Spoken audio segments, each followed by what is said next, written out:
잠언 10장 1절 5절까지 말씀을 저와 한 절씩 교독하시겠습니다. 솔로몬의 잠언이라. 지혜로운 아들은 아비를 기쁘게 하거니와 미련한 아들은 어미의 근심이니라.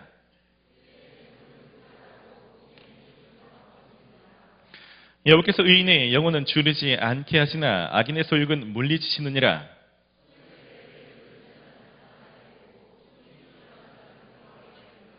함께 읽습니다. 여름에 거두는 자는 지혜로운 아들이나 추수 때에 자는 자는 부끄러움을 끼치는 아들이니라. 아멘.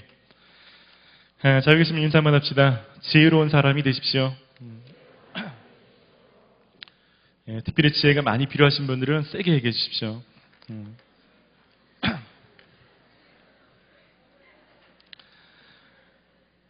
제가 오늘은 퀴즈를 하나 좀 내드리려고 합니다. 영상 퀴즈고요. 여러분은 이 퀴즈를 보시고 정답이 뭔지 한번 생각해 보시죠. 이 영상은 보신 분도 계실 텐데 서바이벌 믹스앤매치라는 TV 프로그램 중에 한 장면입니다. 모르시는 분도 계실 텐데 YG 엔터테인먼트에서 신입 가수들을 발굴하고 또 팀으로 편성해서 아이돌로 이제 데뷔 시켜주기 위해서 팀을 선발하는 그런 서바이벌 프로그램입니다. 그래서 이미 고정 멤버로 3명은 뽑아놨고 나머지 멤버를 뽑기 위해서 6명의 최종 서바이벌 라운드를 하는 그런 영상입니다. 6명 중에서 4명은 붙고 2명이 떨어지는 겁니다. 그래서 이 마지막 영상 보면서 마지막 공연을 끝낸 뒤에 인터뷰를 하는데 인터뷰만 보시고 저놈이 떨어지겠군. 떨어질 놈들이라고 그러지만 떨어지는 분들, 제가 좀 떨어질 것 같다. 저 사람 중에 저 2명이 떨어질 것 같다. 이렇게 맞춰보시면 됩니다. 아시겠죠? 맞추신 분들에게는 제가 상품을 드리겠습니다. 여러분 담당 사역자를 하루 동안 노예처럼 쓸 수 있는 자, 영상을 제가 끊지 않고 여러분 바로 답이 나와요. 영상이 끊어진 영상이 아닌데 그냥 속으로 생각하시다가 정답 보시면서 스스로 확인해 보시기 바랍니다. 영상 보시겠습니다.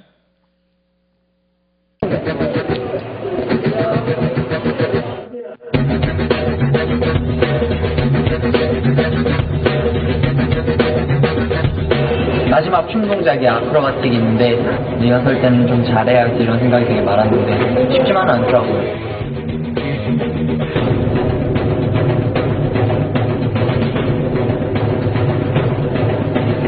돌면 돌 수 있는데 이게 타이밍이랑 겁 때문에 그런 거지. 솔직히 이따 파이널 때 그냥 돌면 도는 거거든요.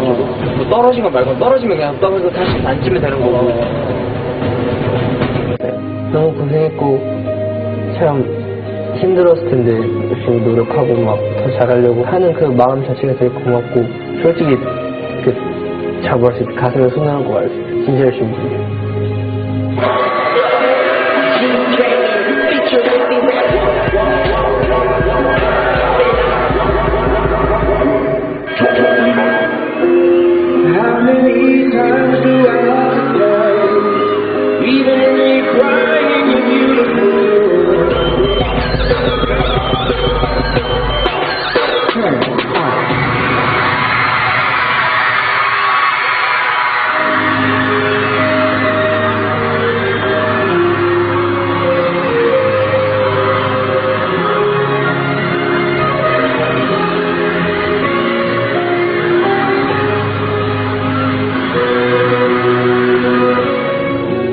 후회 없어요.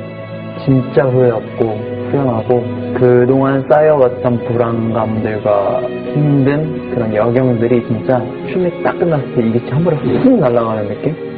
되게 실감이 안 나요. 내일도 9명에서 뭘 다시 새롭게 시작해야 될 것 같은데 최대한 보여주려고 노력한 것 같아서 미련이 없고 너무 그냥 시원섭섭. 그러니까 뭔가 후련한 감정도 있고 뭔가 아쉬운 감정도 많고 그냥 여러 감정이 섞인 것 같아요. 왜 항상 모든 건 지나고 나서 느낄까? 더 아쉽지 않은 무대를 만들었으면 얼마나 좋았을까. 특히 이번엔 진짜 마지막일 수 있다는 생각을 하니까 더 그랬던 것 같아요.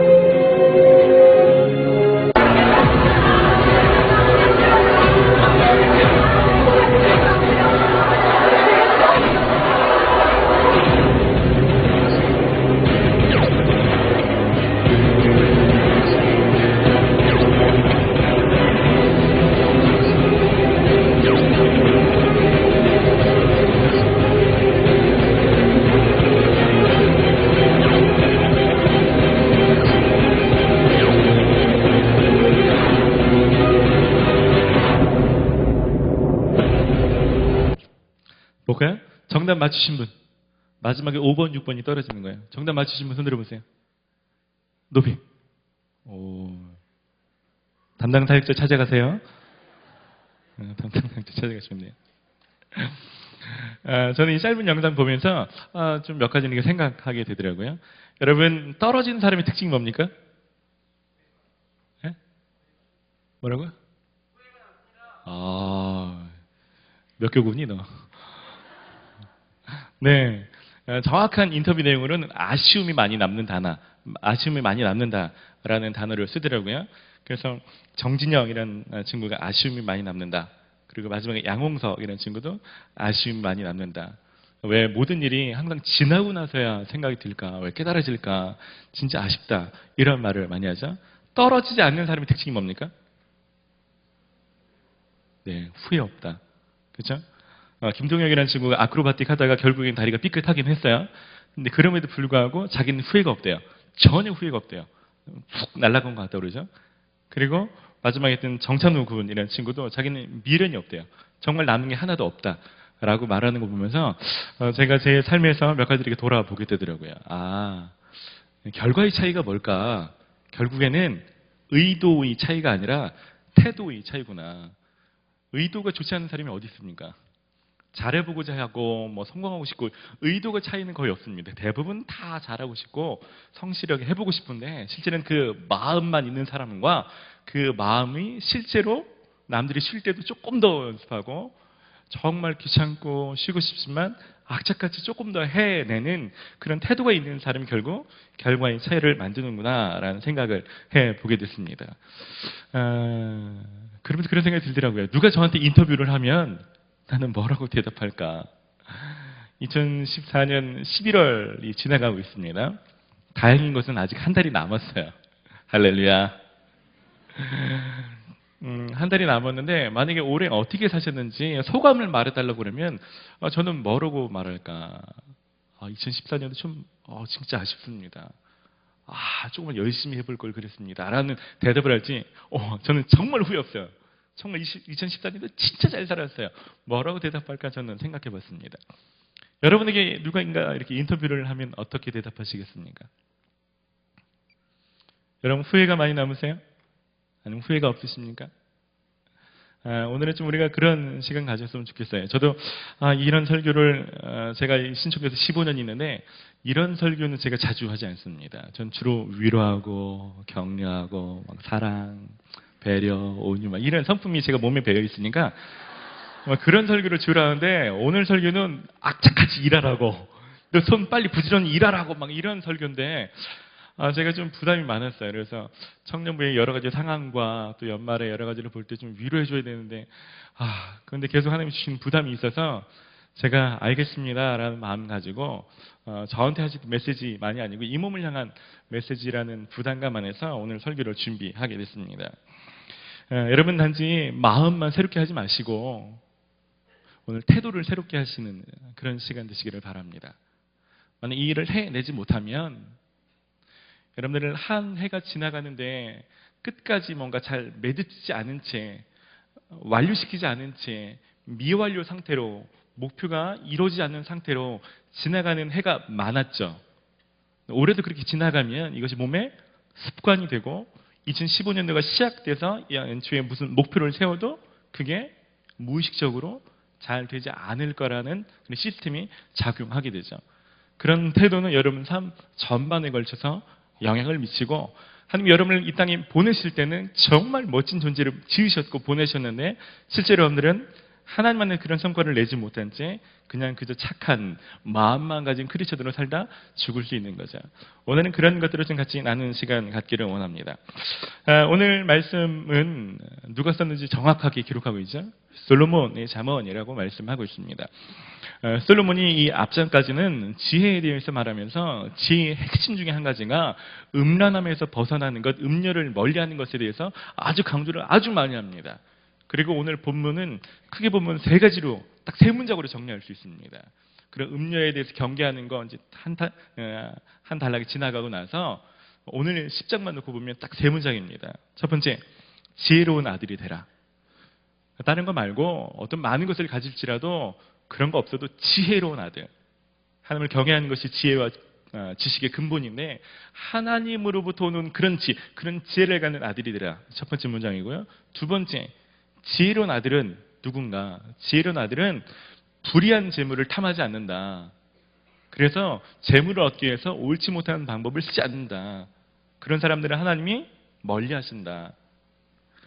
공의를 행하는 사람, 옳은 것을 위해서 대가를 지불하고 희생하는 사람들은 하나님께서 그 영혼을 굶지 않게 하신다. 두 번째 문장은 지혜로운 아들이 되라. 지혜로운 아들이 된다는 것은 의로움, 공의를 추구하는 거다. 물질 탐하지 말고 뭔가 소유하는 것보다 가치관을 정립해서 하나님을 추구하는 것, 의로움을 추구하는 게 옳다는 거예요. 이게 두 번째 문장이고, 세 번째 문장은 그렇다면 지혜로운 아들은 공의를 추구하면서 어떻게 살아가는가? 간단하게 말하면 손을 부지런히 움직인다는 것입니다. 지혜로운 자가 돼서 공의를 추구한다 할지라도 손을 부지런히 움직이지 않으면 그 사람은 가난하게 된다는 것입니다. 지혜를 구하고 공의만 추구한다고 저절로 부하게 되지 않는다는 것입니다. 추수의 시즌에 손을 부지런히 움직이지 않으면 암만 그 사람이 많은 걸 기도한다 할지라도 그가 손을 부지런히 움직여서 추수의 때를 놓쳐버리면 그 사람은 가난하게 될 것이고 그 사람은 어미를 부끄럽게 하는 자다라는 것이 오늘 본문의 핵심입니다. 여러분은 추수를 해보셨습니까? 저는 추수의 때를 많이 보냈습니다. 저는 아주 깡초원에서 자랐습니다. 보기에는 아주 세련돼 보이고 도시사람 같아 보이지만 제가 충청남도 영기군 전면 관정리 1구 53-1번지에 세우는 사람인데 중학교 1학년 때까지 저는 깡촌에서 구멍가게 하나 없는 깡촌에서 농사 짓는 집안, 밭농사, 벼농사 짓는 집안에서 자랐습니다. 추수의 때가 되면요 집에 부모님이 안 계십니다. 왜냐하면 추수 때는 정신이 없어요. 그래서 우리 집 논밭을 추수할 때가 아니어도 품앗이라고 하죠. 품앗이. 그래서 다른 집 가서 막 추수 도와주고. 왜 그래야 우리 집 때도 달려들어 주니까. 그래서 추수의 때는 정말 일하는데 정신이 없는 거죠. 집에 사람이 없습니다. 항상 들에 나가야, 논에 가야만 부모님을 뵐 수 있었습니다. 네, 생각해 보십시오. 여러분 농부가 피곤하다고 이 추수의 때를 오늘 추수 안 해. 할 수 있을까요? 오늘은 비가 와. 땡볕이야. 아니 오늘 좀 추수할 기분이 아니야. 정서가 안 받쳐줘. 그런다고 추수를 안 할 수 있습니까? 절대 안 됩니다. 이 농사라는 게 참 묘해요. 서리가 하루 내리면 거의 끝납니다. 잠깐의 때를 놓치면 그냥 1년 농사가 그냥 다 숲으로 돌아가는 겁니다. 그러니까 정서고 피곤함이고 뭐 부부싸움을 전날에 했든 말든 상관없이 추수의 때는 절대로 놓치면 안 되는 것입니다. 근데 신앙생활도 마찬가지라는 거죠. 신앙생활도 오늘 본문은요. 여러분이 그러면 크리스천이 평생 죽도록 일만 해라. 크리스천은 밤낮 없이 그냥 정말 열심히 일하면서 평생을 살아야 된다라고 말하는 게 아닙니다. 오늘 보니까 추수의 때라고 말하고 있죠. 여러분 추수의 때를 잘 보내면 추수한 곡식으로 좀 먹고 마시고 쉬는 때가 옵니다. 이 농사 패턴이 그렇게 돌아가죠. 그러니까 오늘 말하는 건 크리스천들은 평생 죽도록 일만 하라는 얘기가 아니고 추수할 시즌의 때는 정말 손을 부지런히 눌려서 추수에 매진해야 그 다음에 추수한 것들을 가지고 먹고 쉬는 때가 온다는 것입니다. 추수의 시즌을 잘 보내지 못하는 사람들은 그 다음에 그것을 누리는 시즌이 절대로 오지 않습니다. 여러분 성경에 많은 성경의 인물들이 있죠. 우리가 잘 아는 야곱이라는 사람도 그렇죠. 여러분 야곱이 굉장한 부자입니다. 야곱이 어떻게 부유하게 되는지 아시죠? 야곱은 함께 기도하는 것만으로 부유자가 되지 않았습니다. 야곱은 창세기 31장 40절에 내가 이와 같이 낮에는 더위와 밤에는 추위를 무릅쓰고 눈 붙일 겨를도 없이 지냈나이다. 야곱은 하나님과 동행하는 사람이었습니다. 그렇다고 야곱이 그냥 기도하면 하나님이 뚝딱 그냥 자고 일어나면 막 이렇게 송아지가 새끼 낳고 양이 새끼 낳고 막 이런 게 아니라는 겁니다. 정말 열심히 일했던 사람이고 그것에 대해 하나님께서 주신 거죠. 성경에서 신약에서는 바울 같은 사람이 있죠. 바울을 통하여서 얼마나 많은 사람들이 구원받았고 바울을 통해서 복음이 얼마나 넓은 지역으로 퍼져나갔습니까? 바울의 삶을 고린도후서 11장은 이렇게 말합니다. 내가 유대인들에게서 40에서 하나 감한 매를 5번 맞았고 3번 태장으로 맞았고 1번 돌로 맞았고 3번 파선당했고 일주일 밤낮을 깊은 바다에서 지냈으며 여러 번 여행하면서 강의 위험과 강도의 위험과 동족의 위험과 이방인의 위험과 시내의 위험과 광야의 위험과 바다의 위험과 거짓 형제 중의 위험을 당하고 또 수고하며 애쓰고 여러 번 자지 못하고 줄이며 목마르고 여러 번 굶고 춥고 헐벗었노라. 여러분, 바울의 삶은 그냥 편하게 전도하고 막 찬양하고 예배하고 이런 편안한 삶이 아니었습니다. 바울의 삶은 정말 힘이 지나게 하루하루 좀 힘겹게 싸우며 투쟁하고 그것을 멈추지 않고 달려가는 삶이었습니다. 그렇기 때문에 실제로 바울을 통하여서 바울이 그렇게 고백하죠. 바울이 이렇게 애쓴 이유는 뭡니까? 아무쪼록 내가 몇 사람이라도 더 구원고자 함일러라. 그러니까 그것을 하지 않는 사람보다 몇 사람이라도 더 수확할 수밖에 없는 것입니다. 요셉도 마찬가지죠.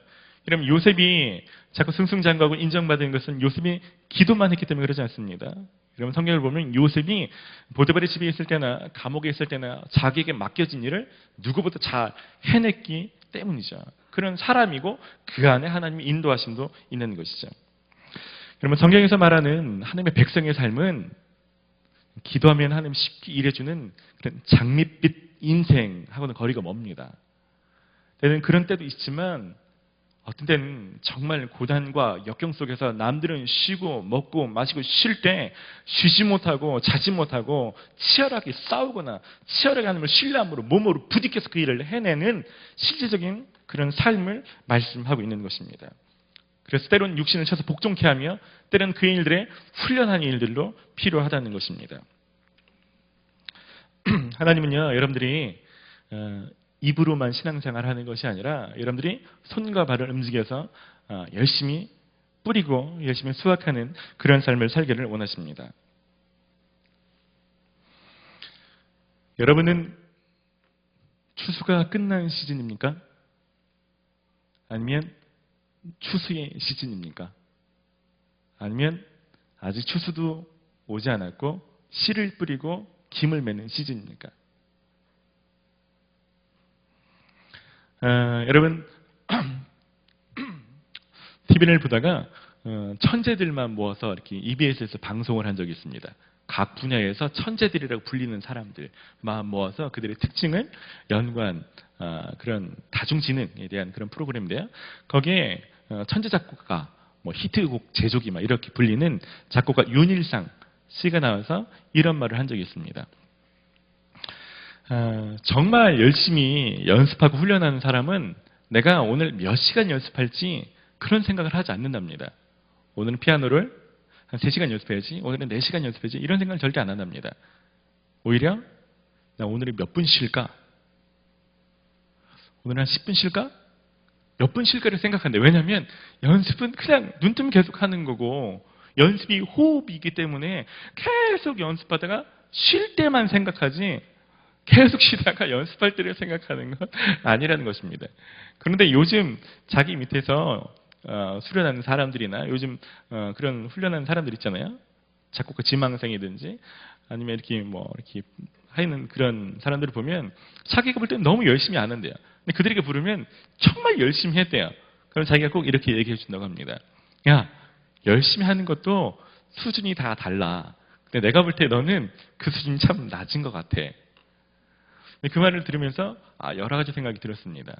예수를 믿건 믿지 않건 실제로 하나님이 주신 인생을 살아가는 삶의 태도가 이렇게 다른 사람들이 있구나.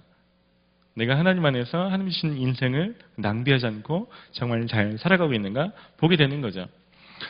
저는 청년부의 이민걸 지도 장로님과 교제하는데 참 많은 것을 배우게 됩니다. 개인적으로 멘토라고 여기는 것은 그분이 저에게는 아버지뻘 정도 되시고 사회적인 덕망과 뭐 어떤 연륜과 지혜로 볼 때 제가 많은 것을 배우게 돼요. 근데 그분과 있으면서 제가 큰 두 가지를 배웠습니다. 한 가지는 영향력이 커지기를 원한다면 진짜 많은 역할, 그리고 때로는 힘에 지나는 일들까지도 잘 해내는 훈련도 받아야 되는구나. 무슨 얘기냐면 저는 뭔가 이렇게 좀 때가 지나가고 뭔가 잘하면 좀 위치가 올라가서 하고 싶은 일만 하고 좀 편해지는 줄 알았어요. 그래서 사장되고 그래서 회장 된다고 생각했어요. 근데 제가 장로님의 삶을 보니까 절대 그렇지 않습니다. 연세대학교 의과대학 교수님이시면서 연세대학교 피부과 과장님이시니까 학생 가르치고 진료하시고 피부과 전체를 또 경영하시고 피부과 학회를 다니시고 그러면서 신앙이시니까 또 예배 모임 만드셔서 또 하시고 교회에 오셔서도 교회 청년부 지도부장님으로 장로님이 거의 예배를 빠지지 않습니다. 오늘만 지방에 내려가셨는데 거의 예배 빠지지 않습니다. 그러면서 청년들 단기 선교 갈 때도 우리는 단기 선교 한 번 가죠. 그분은 인도 단기 선교 갔다 와서 또 몽골의 의류 선교 또 가셔요. 그리고 해외로 학회 다니시고 그리고 청년부 예배 드리는 건 물론이지만 제가 이렇게 부탁도 안 드렸는데 또 성경 공부반을 또 하셔. 예배제는 막 성경 공부반 막 또 하시고 그러면서도 어떻게 지내시는지 물어보면 지난주에 사모님이랑 영화를 보셨대.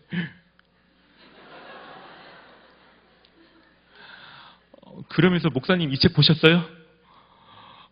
토할 것 같아요 제가. 이분은 도대체 뭐지? 어떻게 이런 삶을 살 수 있지? 그러면 제가 생각이 들었습니다. 지금 살고 있는 내 패턴이 어쩌면 하나님께서 내게 주실 비전의 한가운데에 서 있는 그런 삶의 전부가 아닐 수 있겠다.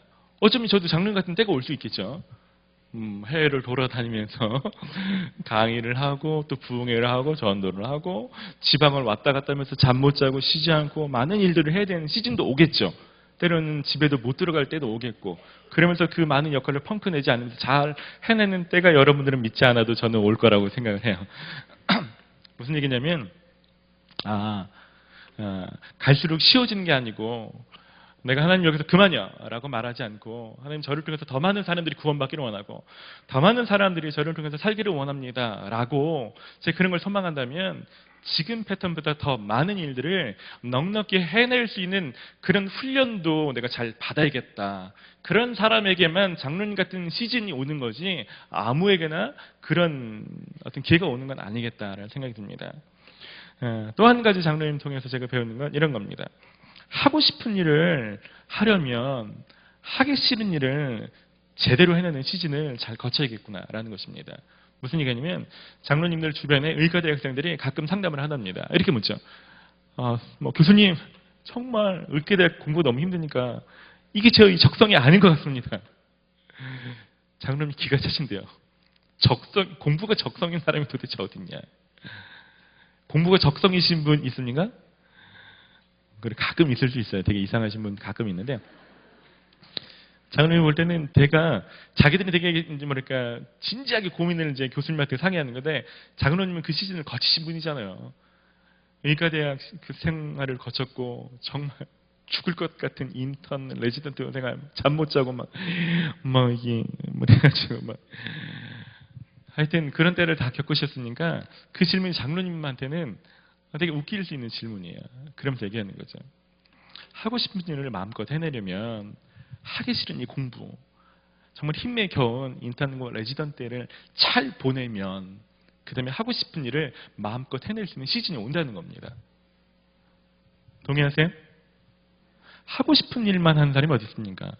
김연아도 그렇죠. 김연아가 원했던 건 스케이팅이지 빙상장에서 매일같이 넘어지고 자빠지고 깨지고 인대가 늘어나고 끊어지고 이런 걸 원하는 건 아니잖아요. 근데 그런 때를 잘 지나가고 나니까 지금의 때가 오는 건 아니겠습니까? 여러분 삶에서 좀 체급을 좀 올려보시죠. 신체적인 체급, 육적인 체급도 올리셔야 됩니다. 물론 빼셔야 되는 분도 몇 분 계시지만 정서적인 체급도 좀 올리셔야 돼요. 무슨 일만 생기면 상처받았다고 그러고 서운하고 원망하고 막 맨날 정서적인 체급 자체가 약한 거죠. 영적인 체급도 좀 올리시길 바랍니다. 제가 설교를 준비하면서 프로복싱을 보니까 그렇더라고요. 프로복싱에서도 체급이 쭉 있잖아요. 제일 밑에 있는 체급이 체중 47.5kg 미만. 이런 프로복싱 선수들 이 미니멈 체급이랍니다. 여기보다 많이 나가는 자매님들이 많이 계실 테지만 하여튼 미니멈 체급이 있고요. 중간 정도 체급이 72kg 전후 미들급 체급입니다. 그리고 88kg 이상의 형제자매님들은 헤비급이십니다. 여러분 체급 어떤 의미가 있을까요? 물론 체급이 무조건 높아야 좋은 건 아닙니다. 체급이 낮으면 또 좋은 게 있죠. 몸이 가볍고 좀 동작이 신속하고 빠를 수 있겠죠. 하지만 맷집이 약하거나 체력이 딸릴 수 있겠죠. 체급이 무작정 높아야 되는 건 아니지만 어느 정도 체력이나 체급이 따라줘야 피로도 덜 느낀다든지 아니면 그의 파워도 생기고 아니면 몇 라운드를 더 뛴다든지 할 수 있는 건 아니겠습니까? 여러분 직장생활과 학교생활을 똑같이 하면서도 체급이 약한 사람은 늘 나가 떨어져요. 똑같이 하면서 자기가 제일 힘든 때를 보내고 있는 것 같고 자기만 제일 바쁘게 사는 것 같고 똑같은 직장이나 학교생활하면서 똑같은 셀 모임하고 똑같은 교회 봉사에 있지만 그 사람의 체력이나 체급에 따라서 느낀 정도가 다르다는 거야. 근데 정서적인 체급이나 영적인 체급이 높아진 사람들은 그 사람보다 때로는 더 빡센 삶을 살아가면서도 오히려 남는 거죠, 에너지가. 오히려 그러면서도 새벽 예배를 드리고 죽을 것 같은데 나는 그 사람은 그러면서도 하루에 또 기도하고 묵상하고 그런 일이 가능하다는 거죠. 여러분 그것은요. 여러분이 직장을 바꿔야만 상황이 바뀌어야만 환경이 바뀌어야만 가능한 생활이 아니라는 것입니다. 여러분 그런 똑같은 힘든 패턴을 살면서도 그 일을 해내는 사람이 있는 걸 보면 여러분 의식이 바뀌면 그 일이 시작될 수 있습니다. 그리고 여러분들이 조금만 더 훈련하시고 그 훈련을 통해서 여러분들이 체력과 체급을 쌓으시면 여러분 여러분의 삶의 패턴 안에서도 여러분이 정말 하고 싶은 일 그리고 하나님이 되게 원하시는 그 일들을 얼마나든지 멋지게 해낼 수 있다는 것입니다. 그것이 바로 오늘 이 잠언 말씀 통해서 우리에게 촉구하는 것입니다.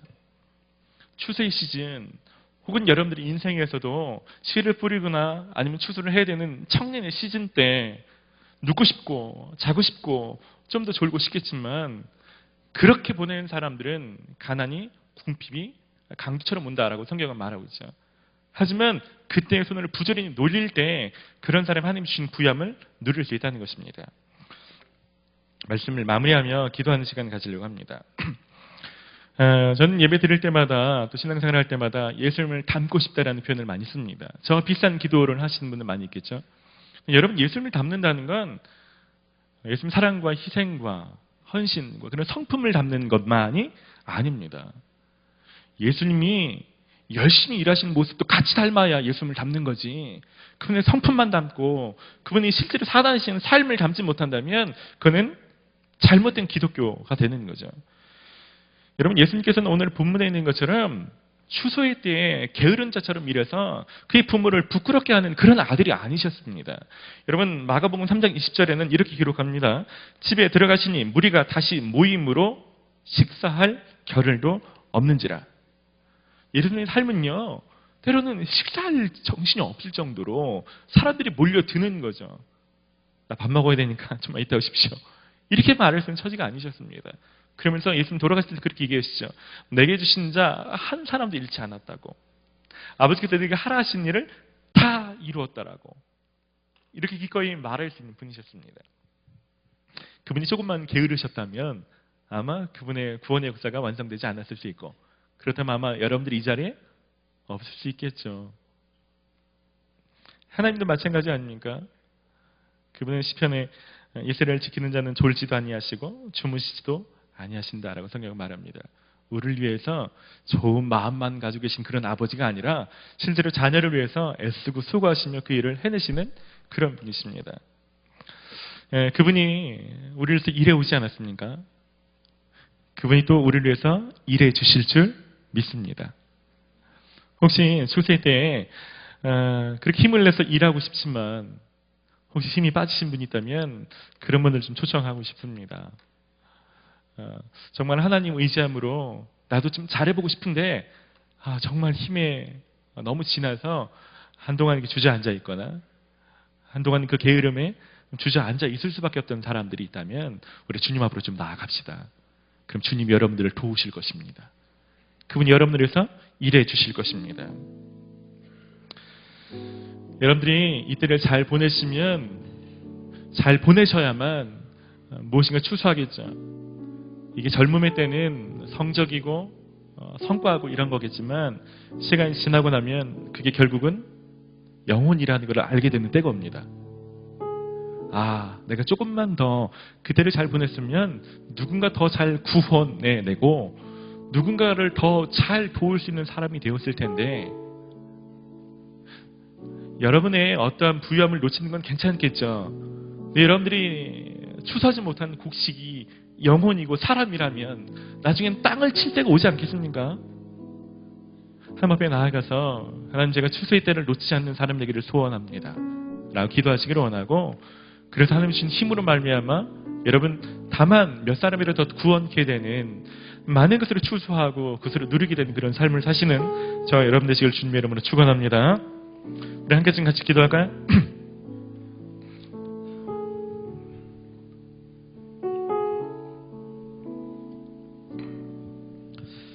몇 분들을 좀 초청하고 싶습니다. 이런 분들은 좀 우리가 좀 주님 앞에 도우심을 구하며 일어나서 좀 같이 기도하는 시간 가지십시다. 추수에 따라 열심히 일하고 싶은데 이미 마음이 상해져 버린 사람 있다면 일어나십시오. 도우심을 좀 구하십시다.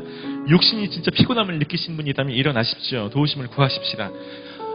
여러분 하고 싶지만 혼자라 외로움을 느끼시는 분이 있다면 일어나십시다. 도우심을 구하십시다. 무기력 가운데 빠진 분이 있다면 일어납시다. 도우심을 구하십시다. 하나님을 향해서 삐치신 사람이 있거든 원망이 가득한 사람에게는 일어납시다. 주님이 그 마음을 어루만질 수 있도록 좀 도움을 구합시다. 열심히 뛰고 싶지만 방법을 모르거나 그 일들에 대해서 도움이 필요한 사람은 또 일어나십시다. 그래서 구하십시다. 예수님 저를 좀 도와주십시오. 저에게 먼저 이 시간 일해 주십시오. 제 감정에 일해주시고 제 영성에 일해주시고 제 체력 가운데 일해주십시오. 제가 실제로 그런 삶을 살기를 소원합니다. 주님 제 가운데 성령으로 일해 주시기를 소원합니다. 우리 지금 그렇게 기도할까요? 성경이 이렇게 말합니다. 누구든지 주의 이름을 부르는 자들은 구원을 얻을 것입니다. 이 시간 주님의 이름을 좀 부르십시다. 예수님 저를 좀 도와주십시오. 예수님 이 시간 성령으로 내 안에 운행하여 주시옵소서. 예수님의 이름을 부를 때 그분이 여러분들 가운데 새 일을 행하실 것입니다. 할렐루야. 우리 합심으로 같이 기도하며 나갑시다.